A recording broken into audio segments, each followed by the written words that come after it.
अस्सलामुअलैकुम, welcome back to my channel. आज की इस वीडियो में हम डिस्कस करेंगे डायवर्टिकुलर डिजीज़ को। Diverticulosis refers to the presence of diverticula. Diverticular जो होते हैं वो herniation of the intestinal mucosa and submucosa, more often in the sigmoid colon. Usually patients are older than 50 years. Diverticulitis क्या है? Complication है diverticulosis. Diverticulitis is the complication of diverticulosis and results from microperforation of the diverticulum from inspected fecal material. Sign and symptoms क्या होते हैं? Lower left quadrant pain होगा, fever, leukocytosis, vomiting, diarrhoea या फिर constipation, dysuria. Differential diagnosis क्या है इसका? IBS, IBD, colonic carcinoma, ischaemic colitis, bowel obstruction, gynaecological disorders. Lab investigations क्या कराएंगे? Water soluble contrast enema, ultrasound, CT scan with oral और an IV contrast. Treatment क्या देंगे? Alternative conservative medical management of uncomplicated diverticulitis is bowel rest देंगे, IV fluoroquinolones plus metronidazole देंगे। ठीक है, conservative management होगी। अनकॉम्प्लिकेटेड अगर है तो हम देंगे इसमें एंटीबायोटिक्स, फ्लोरोक्विनोलोन्स प्लस मेट्रोनाइडाजोल। अगर कॉम्प्लिकेशंस हैं तो फिर सर्जिकल ट्रीटमेंट होगा। अब डिस्कस करते हैं सीलिएक डिजीज़। इसके साइन एंड सिम्टम्स क्या होते हैं? Weight loss, diarrhoea, fatigue, anaemia, vomiting, muscle wasting होगी और जनरल इरिटेबिलिटी होगी। इन्वेस्टिगेशंस में क्या आ जाते हैं? टिश्यू ट्रांसग्लूटामिनेज एंटीबॉडी टेस्ट होगा, anti endomysial antibody, anti gliadin antibody test. ठीक है, इसके क्या लैब इन्वेस्टिगेशन में 3 टेस्ट आते हैं, लेकिन स्पेसिफिक इसका क्या है? Immunoglobulin A anti endomysial antibodies are most accurate serological test for the diagnosis of celiac disease. इसके अलावा genetic test HLA-DQ2 is most helpful in ruling out celiac disease.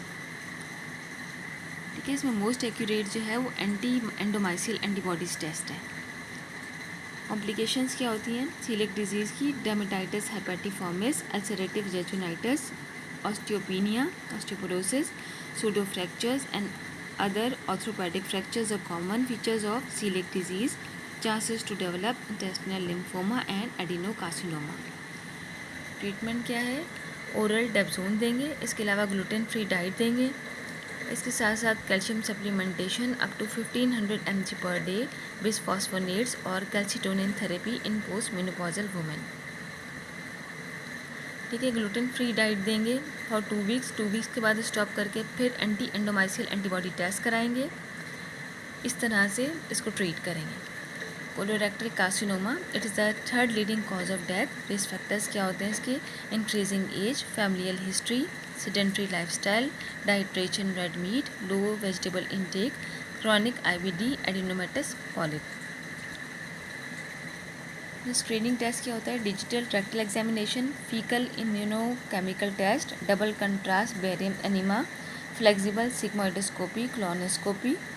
अच्छा, क्लोनोस्कोपी जो है वो गोल्ड स्टैंडर्ड टेस्ट है for colorectal carcinoma.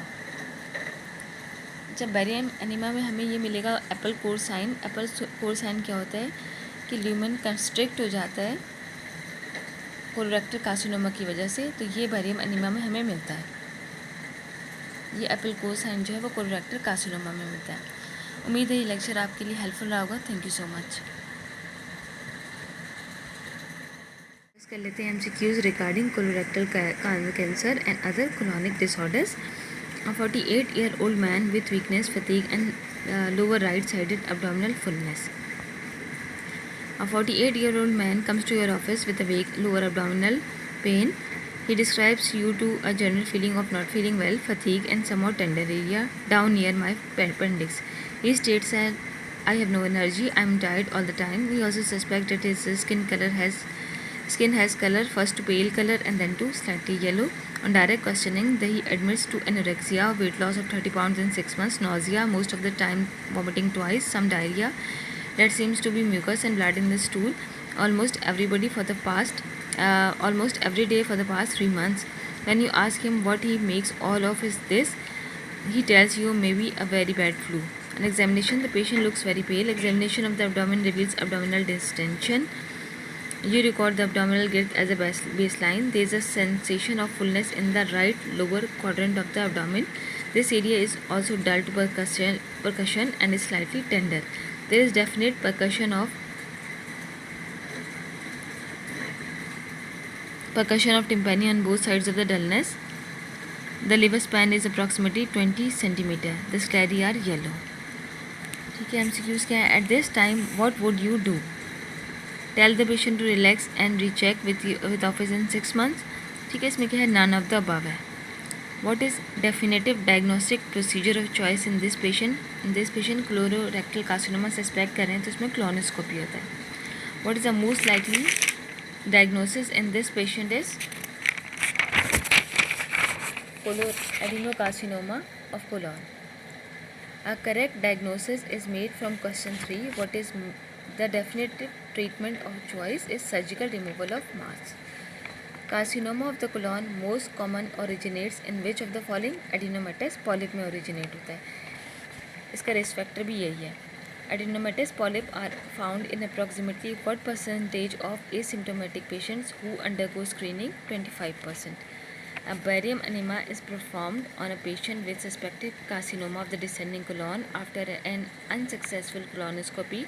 What is the best radiological description that fits the probable diagnosis in this patient is? क्या हमें sign मिलेगा? Apple core lesion.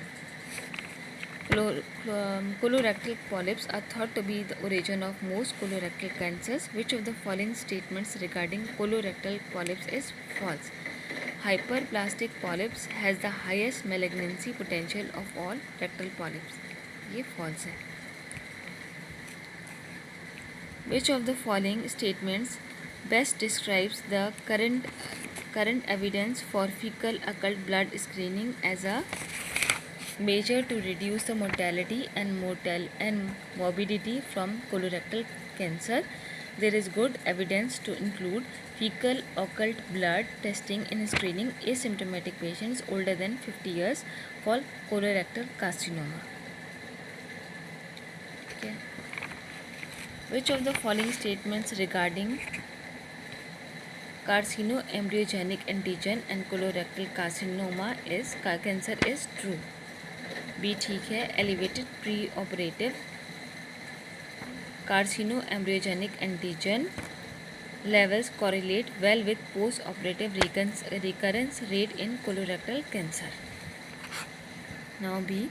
A 78-year-old man with acute and severe abdominal pain. A 78-year-old man comes to your office with acute and severe abdominal pain, left lower quadrant tenderness and left lower quadrant mass, and temperature of 39. The patient had no significant illness in the past. He is very healthy. He sees his physician once a year and had a normal heart, normal blood pressure and normal everything. And he says for many years. On examination, the patient temperature is 39, pulse is 102, his blood pressure is 210. There is significant tenderness in left lower quadrant, rebound tenderness not positive. There is a definite sensation of a mass. What is most likely diagnosis in this patient is diverticulitis. What is the treatment of choice for this patient is none of the above. Because इसमें सारा surgical resection है तो वो none of the above है.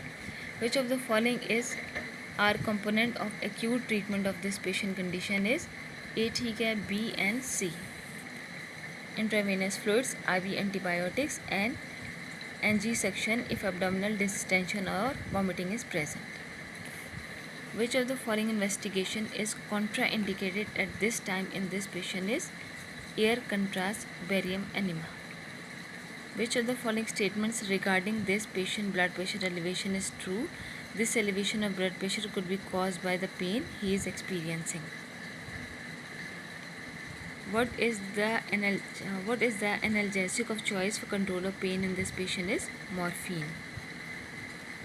Which of the following organism are most likely to be involved in this condition described as A and B? A 35-year-old man with rectal bleeding and mucoid discharge from rectum. A 35-year-old man comes to your office with rectal bleeding, required discharge from rectum, and protrusion of certain structure through the anal canal. On proctoscopic examination, large internal hemorrhoids are seen. What is the best next step in the management of this patient is proceed with definitive treatment. What is the treatment of choice for this patient is rubber band ligation of the internal hemorrhoids. Which of the following statements regarding angiodysplasia is true? All of the above. Angiodysplasia is an acquired condition most often affecting individuals older than 60 years. Angiodysplasia is a focal submucosal vascular ectasia that has propensity to bleed profusely. Most angiodysplastic lesions are located in the cecum and proceeding and ascending colon. Multiple lesions occur in 25% of the cases. उम्मीद है ये आपके लिए helpful रहे होंगे. Thank you so much.